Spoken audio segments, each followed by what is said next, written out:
Bonjour à toutes et à tous, j'espère que vous allez bien.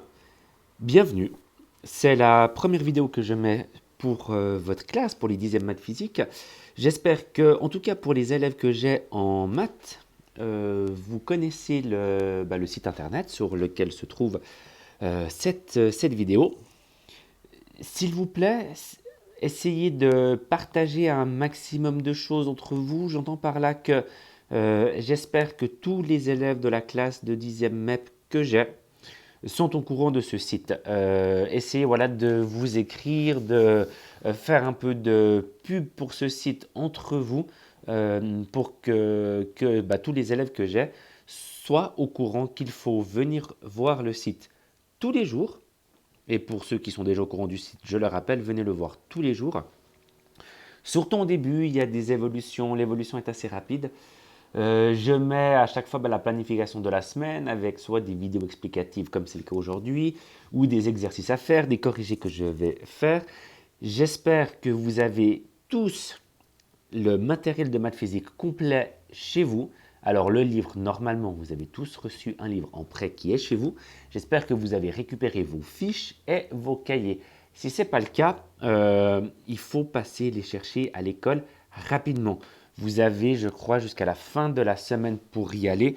Je parle des maths physiques, mais voilà, cette phrase-là peut s'appliquer à n'importe quel élève pour n'importe quel cours.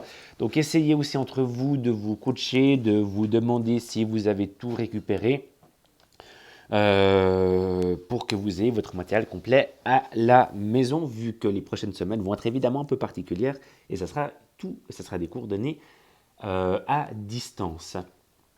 Est-ce que j'ai encore autre chose à vous dire? Oui, il y a sur la page d'accueil de mon site un petit lien pour des questions, pour que vous puissiez poser des questions si vous en avez.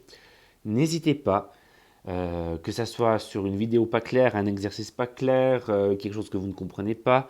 Voilà, enfin, imaginez-vous d'être en classe et si vous avez une question générale, vous pouvez me l'envoyer. Je réponds bien volontiers à vos questions. Soyez simplement sûr que votre adresse email soit correctement écrite. C'est la seule manière que j'ai de vous répondre. Et soyez sûr dans le commentaire à laisser que vos questions soient claires. Voilà, ça m'est arrivé qu'un élève me écrive une mauvaise adresse email, du coup c'était compliqué de lui répondre. J'ai eu un autre cas déjà d'un élève qui me pose toute une question mais qui ne cite pas la fiche de référence, donc je ne savais pas de quoi il parlait. Voilà, c'est normal au début, c'est un peu particulier, prenez les bonnes habitudes et vraiment, hein, le mot-clé, c'est aller voir ce site tous les jours et même plusieurs fois par jour pour voir comment les choses évoluent. Je vais essayer au mieux de m'en tenir au programme, enfin à votre grille horaire traditionnelle, c'est-à-dire que le lundi, j'aurai peut-être des vidéos explicatives à vous mettre, que le mercredi, comme aujourd'hui, il y aura peut-être d'autres vidéos, des corrigés. Je vais essayer de ne rien vous mettre le mardi et le jeudi, vu que vous n'êtes pas censé avoir des cours de maths physique ces 2 jours. Mais encore une fois, je ne promets rien, c'est le but général, j'espère ne pas y déroger. Voilà. Alors, ce que je vous propose, c'est de démarrer avec cet exercice numéro 5. Ah, oui, dernière chose, je pense que si vous n'avez pas encore tout le matériel, s'il y a des fiches qui sont restées à la maison, je mettrai en tout cas pour cette semaine, et que cette semaine, je pense, uniquement cette semaine, les énoncés en PDF juste à côté des vidéos. Voilà. Alors, on peut démarrer. Donc, l'exercice 5, on est dans le thème des solides, détermine si les sommets suivants sont dans un même plan. Alors, si on avait été en classe, je vous aurais peut-être laissé un petit moment pour cogiter. Là, ce que je vous propose de faire, c'est qu'on fasse le corrigé ensemble, pas à pas. Alors, l'exercice A. Donc, vous avez les 4 sommets A, D, E, H, S qui sont dans le même plan. La meilleure chose à faire, c'est de peut-être commencer par les entourer. A, D, E, H.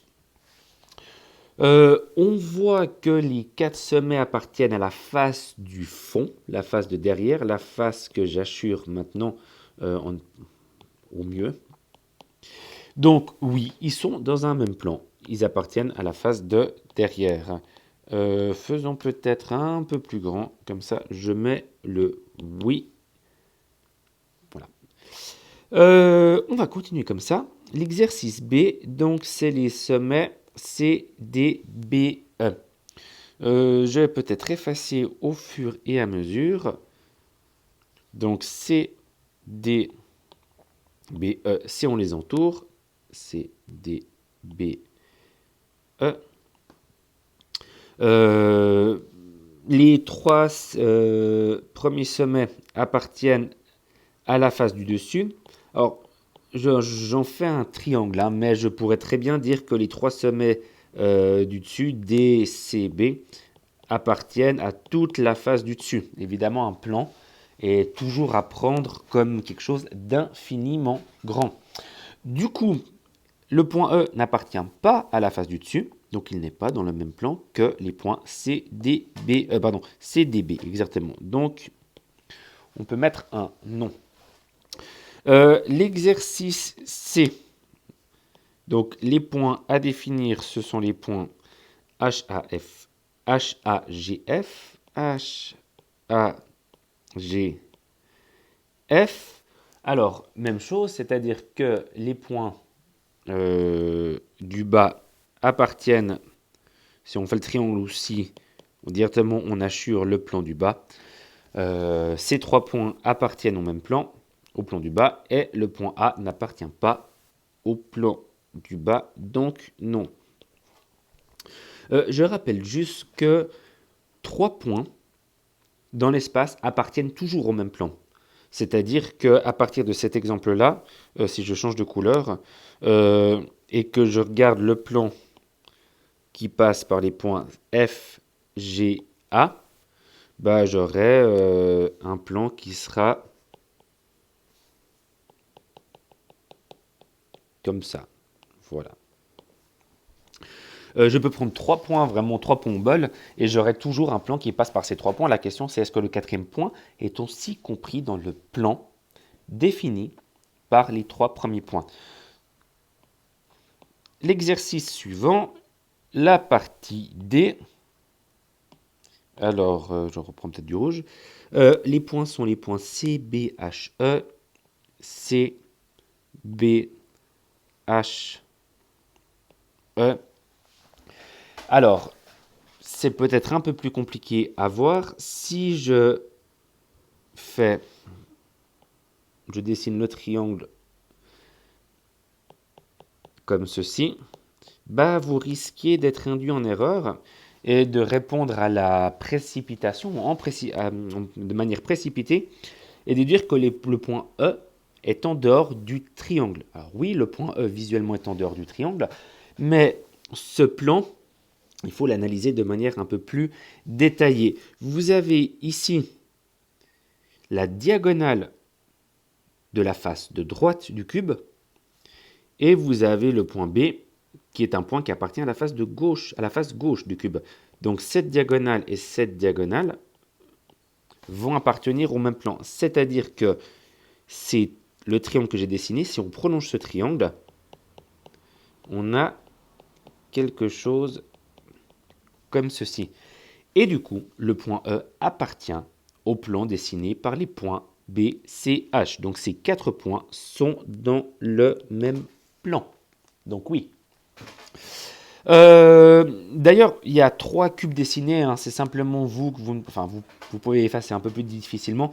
L'idée, c'est de faire peut-être 2 exercices par cube. D'ailleurs, si je fais le suivant, le B, le E, c'est-à-dire les points B, G, E, D, faisons-le peut-être sur le cube en bas à gauche. B, G, E, D. Alors, B, G, E, D. Voilà, je l'ai trouvé. Je ne sais pas si je relis par exemple ça comme ça et comme ça. Donc voilà mon plan. Si on le prolongeait, alors c'est un peu compliqué à dessiner. Il faudrait faire la parallèle à cette droite qui passe par ce point-là. Donc ça partirait derrière le cube, à peu près. Voilà, si on aurait un plan comme ça. Le point G n'appartient pas à ce plan. Est-ce qu'il y a une manière plus simple de le voir? Je ne sais pas, je peux peut-être essayer de garder les mêmes, je garde les mêmes points évidemment, et peut-être je dessine le plan différemment, peut-être à partir de ce triangle. Voilà. C'est peut-être plus clair ici de voir que le point B n'appartient pas au plan qui a été dessiné. Donc non, il faut des fois essayer, hein. Vous dessinez un plan à partir de 3 points, et si vous avez du mal à voir si le quatrième point appartient au plan que vous avez dessiné, bah vous refaites l'exercice, mais en dessinant, en partant de 3 points différents. Je ne sais pas si je suis clair, c'est-à-dire que là j'ai dessiné le plan à partir des points E, G, D. J'aurais pu dessiner un autre plan comme je l'avais fait avant à partir des points G, E, B. Et j'ai toujours un quatrième point, et ce quatrième point, c'est à décider s'il fait partie du plan dessiné. Voilà, et le dernier, c'est celui-là, F, A, G, D, F, A, G, D. J'ai ici, j'ai quelque chose comme ça, et il ressemble beaucoup à celui-là. Pourquoi? Parce que ici, j'ai la diagonale de la face gauche, et cette diagonale-là, bah, je peux la prolonger, ou plutôt je la prolonge en partant du segment du bas. Vous pouvez voir les plans comme ça toujours, c'est-à-dire vous prenez un des côtés, alors je mets 3000 guillemets, un des côtés du plan, évidemment un plan n'a pas de côté vu qu'il est infini, mais un des côtés dessinés, et puis vous prenez l'autre côté, puis vous faites des parallèles, vous faites une sorte de... Ouais, des parallèles, d'une des droites passant par l'autre, et vous arrivez au final là-dessus. Et vous voyez bien ce plan qui vient couper le cube, et le point D appartient à ce plan. Donc réponse oui. Voilà, j'espère que c'était suffisamment clair. Comme je vous l'ai dit, hein, si vous avez des questions, n'hésitez pas à me les poser, j'y répondrai bien volontiers. Et on se retrouve pour une prochaine vidéo, je crois, oui, sur l'exercice 15 qui devrait vous rappeler des petits souvenirs de l'année passée. Voilà, merci de votre attention et bonne suite pour cette semaine, pour le cours de maths physique et pour les autres cours. Au revoir.